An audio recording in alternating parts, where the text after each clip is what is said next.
بسم الله الرحمن الرحيم صلى الله عليك يا أبا عبد الله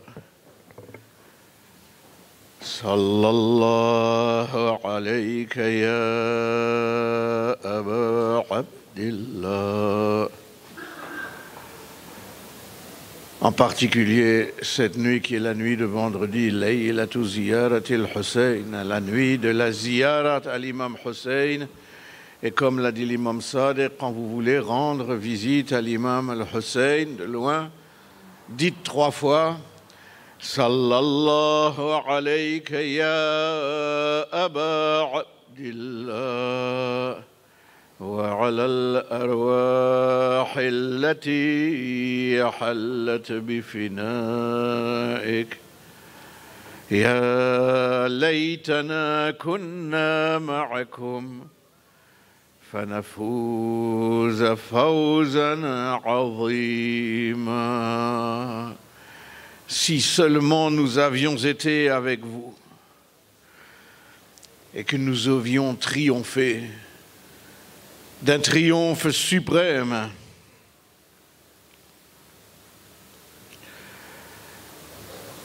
Je relis brièvement la traduction de la sourate qu'on a commencé à commenter hier. Grâce au nom de Dieu, le tout miséricordieux et très miséricordieux, malheur, malheur, malheur à ceux qui faussent la mesure, comblant en achetant des gens et flouant en mesurant ou pesant pour eux. Ceux-là ne pensent-ils pas qu'ils seront ressuscités pour un jour grave, le jour où les gens se tiendront debout devant le Maître des mondes. Comme on l'a vu, ce malheur qui est le plus souvent usé pour menacer les mécréants, les polythéistes et les négateurs du jour de la résurrection, est ici et dans quelques autres sourates utilisé aussi pour menacer ceux qui font du tort à autrui, ceux qui nuisent à leur prochain. Et le prochain, comme on l'a dit ici, est désigné par les gens, an-nas, pas par les musulmans seulement, ou les chiites, ou les sunnites, ou les malékites, ou je ne sais quoi, les gens. Nuire à autrui est problématique, et quel que soit l'autrui.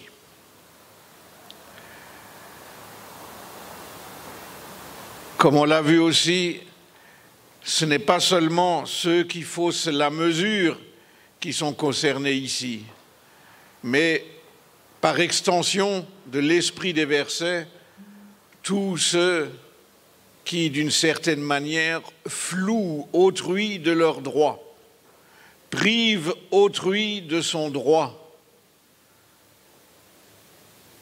Ça peut être quelqu'un qui ne fait pas le travail pour lequel qu'il s'est engagé à faire.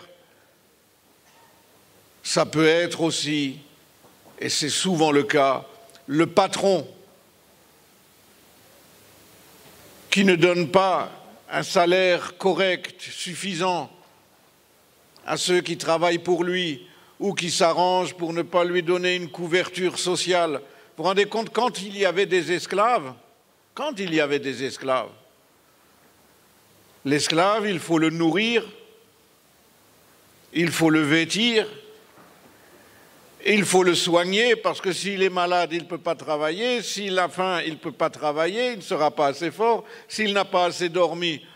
Mais maintenant, avec le nouvel esclavage moderne qui marche à coup de prêts et de remboursements à la place de fouet ou d'achat. Celui qui n'a pas la force de travailler parce qu'il est malade, on dit ben, c'est pas grave, on embauche quelqu'un d'autre. On est dans une situation, parfois on se demande même si ce n'est pas pire que l'esclavage, où on était obligé de faire attention à ces personnes parce que sinon ben, on perdait tout. C'est-à-dire tout ce qui avait été investi dans cette personne était perdu. Maintenant, souvent, l'employeur n'investit pas dans l'employé. Il se contente de donner un minimum, le minimum possible de salaire. Ce qu'il peut éviter, il l'évite. Et s'il peut éviter de lui donner une couverture sociale, il l'évite. Et si l'autre tombe malade, ou si l'autre a faim, ou si l'autre dit ben, « écoute, il faut te débrouiller, tu es un homme libre. »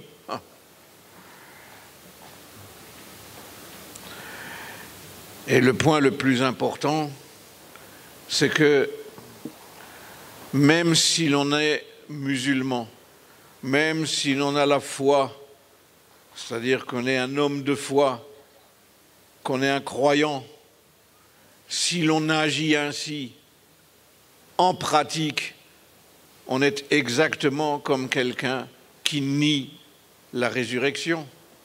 Et c'est pourquoi il y a ce verset terrible. Cela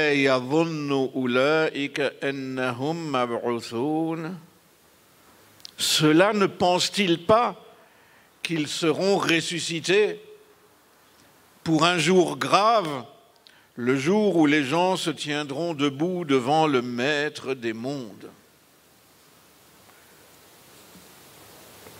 Autrement dit, en même temps, cette sourate nous donne le remède, la solution. Chaque fois qu'une sourate soulève un problème, elle nous donne aussi le remède. Le Coran est venu pour notre guidance, pour nous guider.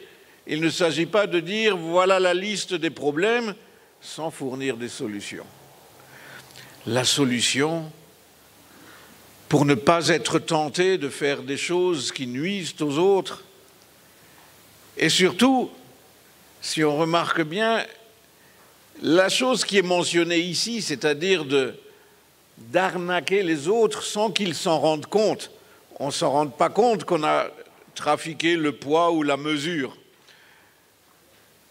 Aller braquer une banque, aller faire un cambriolage, encore il faut un certain courage, quoi. Si on se fait prendre, on se fait prendre.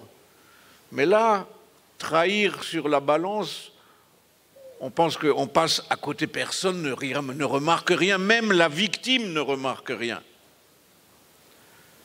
Mais il y a quelqu'un qui remarque tout. Nous avons un Seigneur qui remarque tout. Le Maître des mondes connaît tout. Et la solution pour éviter de se laisser tenter de faire de telles choses, de désobéir, de ne pas observer et respecter les prescriptions divines, que ce soit en public ou en privé, que les autres le remarquent ou que personne sur terre ne le remarque. C'est justement de se savoir sous l'œil de Dieu, de se savoir en présence de Dieu. Dans les plus durs moments du jour de Ashura,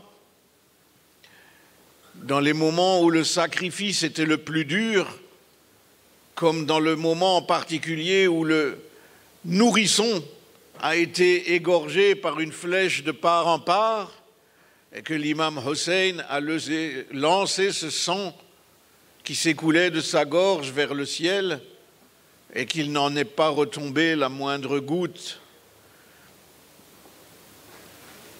Il a dit, ce qui me rend capable de supporter cela, ce qui me rend plus facile de supporter cela, c'est de savoir que cela se passe sous l'œil de Dieu.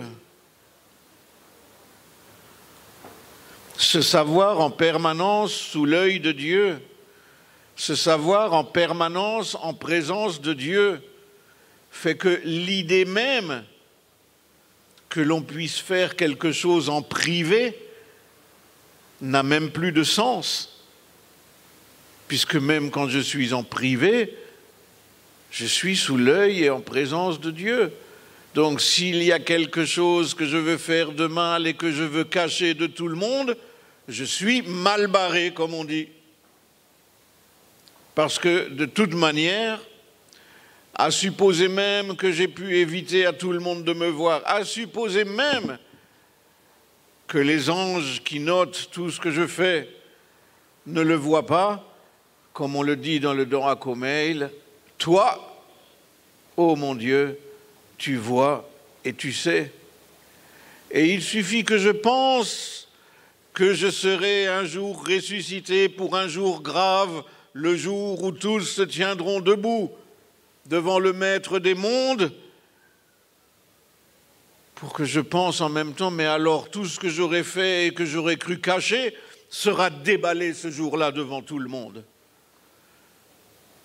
J'aurai non seulement à avoir honte du Seigneur des mondes, j'aurai à avoir honte de tous ceux qui le verront, et j'aurai encore plus à avoir honte de ceux qui auront honte pour moi.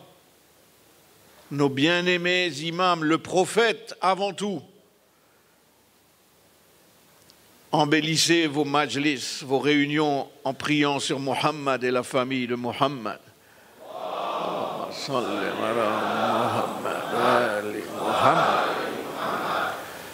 Le prophète, Dieu le bénisse, lui et les siens, Ali et Fatima, Al-Hassan, Al-Hussein, qui tous seront là et verront que ceux qui leur disaient nos bien-aimés, nos amis, nos awliya, fida illak, que je sois sacrifié pour toi. Ils ont fait des choses dont eux-mêmes auront honte devant les autres prophètes. Quelle honte pour nous! Et là, ça nous rappelle le verset Summa latus alunna yawma izin anin na'im dans la sourate Takasur que nous avons vue avant. On vous a fait la grâce, ce n'est pas rien comme grâce, de connaître l'islam, de connaître Wilayatu Amir al-Mu'minin alayhi salam. Allahumma salli ala Muhammad wa ali Muhammad.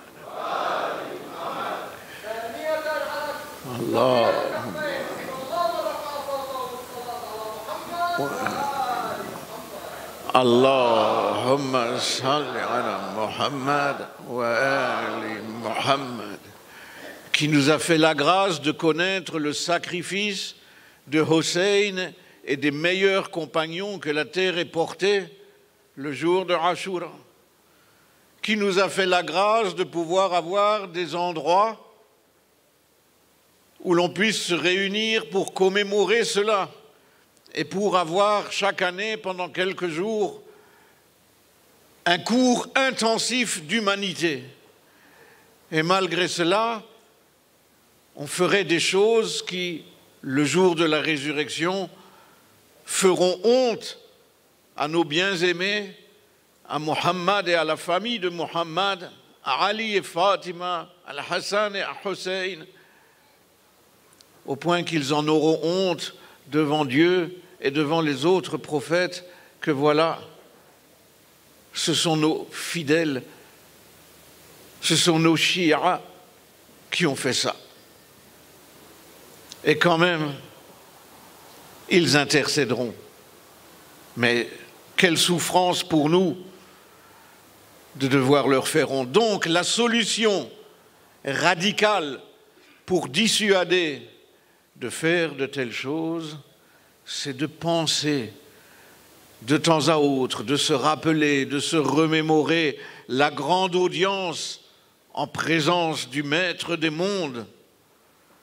Et à ce moment-là, on saura que l'on ne peut rien faire qui serait en privé. La sourate continue dans la deuxième partie, à partir de maintenant, en décrivant la situation des dépravés, des mauvais. Je ne la lis qu'en français, on l'a lu en arabe hier, pour économiser le temps. Ola, kalla, ola. Ola, que je traduis kalla par ola. Kalla est un terme qui est un adverbe qui a beaucoup de sens suivant l'endroit où il se trouve, mais qui est défini comme harfun lirada, c'est-à-dire pour dissuader. Par exemple, quelqu'un parle, on veut le faire taire. Tais-toi, arrête de dire des bêtises. On dit kalla. Quelqu'un qui veut faire quelque chose de mal, on veut qu'il arrête, pas faire kalla. C'est-à-dire intahi, arrête. Oh là, en vérité, l'écrit des dépravés est en geôle. Geôle, c'est une cellule de prison, une cellule de très mauvaise qualité. L'arabe, c'était sijjin, une forme intensive du mot sijn. Sijjin. Inna kitab al-fujjar lafi sijjin. En vérité, l'écrit des dépravés est en geôle. Et comment sauras-tu ce qu'est geôle? Wa ma adraka ma sijjin. Kitabun marqoum. Un écrit bien tenu, qui recense toutes nos fautes. Est-ce que Sijjin désigne cet écrit lui-même? Ou est-ce qu'il désigne l'endroit où ces écrits, les recensements de toutes les fautes, de tous les fujjar, de tous les dépravés, seront réunis et que c'est cet endroit qui s'appelle geôle? Il y a ambiguïté sur le verset, mais dans les deux cas, c'est la même chose. Sijjin, c'est soit le kitab marqoum, donc l'écrit bien tenu qui recense toutes les fautes des dépravés, ou bien c'est l'endroit où sont réunis tous ces recensements, tous ces écrits bien tenus des dépravés. ويل يومئذ للمكذبين الذين يكذبون بيوم الدين وما يكذب به إلا كل معتد أثيم. Malheur en ce jour-là aux négateurs qui nient le jour du jugement. Ne le nie que tout transgresseur, pécheur. Mais comme on l'a vu, en pratique, celui qui agit comme s'il n'y avait pas de jour de jugement revient à nier ce jour, même s'il ne le nie pas en théorie. Théoriquement, il dit oui, je crois, j'atteste qu'il y aura jour de jugement. Dans la pratique, dans les actes, il agit comme s'il n'y pensait même pas, comme si cela n'existait même pas. Ce transgresseur, pécheur qui nie le jour de jugement, la sourate en continue la description. Iza tutla alayhi ayatuna qala asatirul awwalin. Quand on lui récite nos signes, il dit fable des primitifs. Des fables, ce ne sont que des fables, que des contes, des histoires, des primitifs.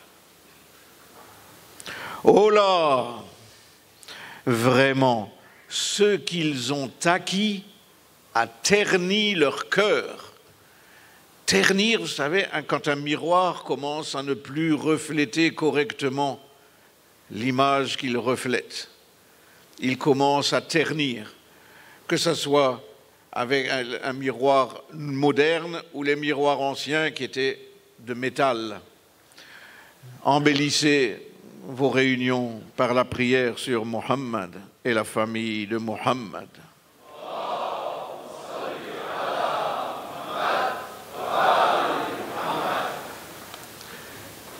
Et c'est ce point qui va nous retenir pour finir. ce point que ce que nous acquérons, les actions que nous faisons, les biens que nous acquérons et qui sont mal acquis, ont pour effet de ternir nos cœurs, de noircir petit à petit nos cœurs. Mais il y a des étapes. Cela commence quand on fait une simple faute par un petit point noir.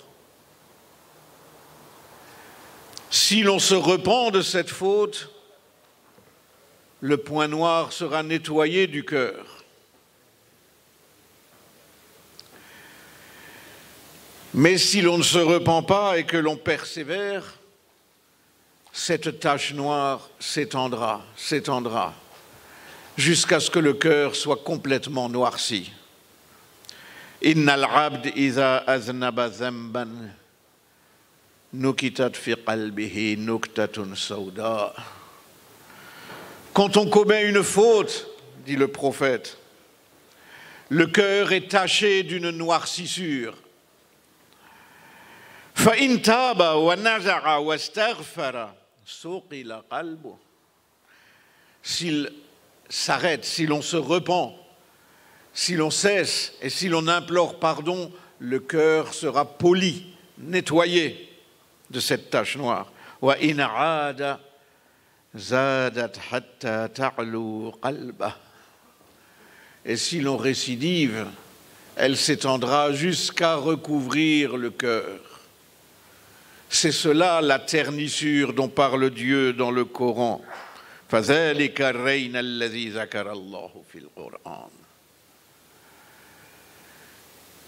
Et c'est ainsi que petit à petit, puisque comme le contexte des versets le montre, il dit, quand on lui récite nos signes à ce transgresseur pécheur, il dit fable des primitifs. Et le verset d'après justifie cela, explique vraiment ce qu'ils ont acquis a terni leur cœur. Au début, il ne disait pas cela, fable de primitifs à propos des versets. Mais petit à petit, une faute qui a terni le cœur, puis le cœur qui a noirci encore plus, puis en continuant à noircir encore plus, comme le dit le verset de Sourate Ar-Rum, le verset 10, ثم كان عاقبة الذين أساءوا السوء أن كذبوا بآيات الله وكانوا بها يستهزئون. Puis ceux qui faisaient le mal finirent, c'est le bout du chemin, ce n'est pas au début qu'ils ont nié, finirent par nier les signes de Dieu et s'en moquer. Que Dieu nous en préserve. Que Dieu nous préserve de la ternissure du cœur, de cette ternissure qui finit en noircissure. Et il y a encore d'autres choses qui sont signées dans d'autres versets. La fermeture du cœur. Tabarallahu ala qulubihim.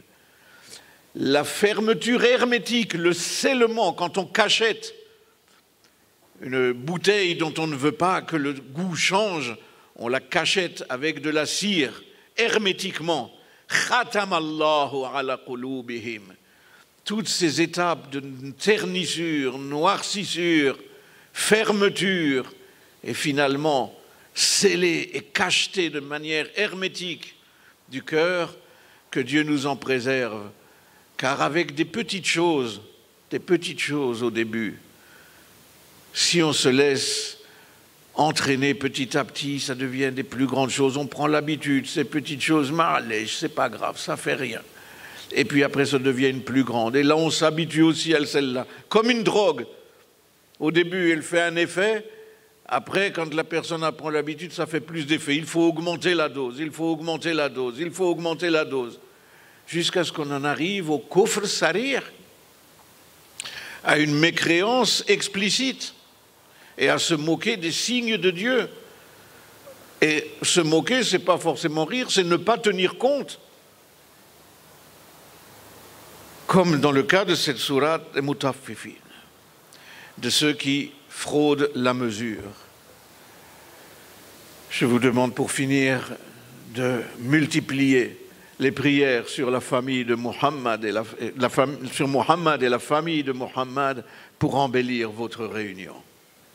Allah.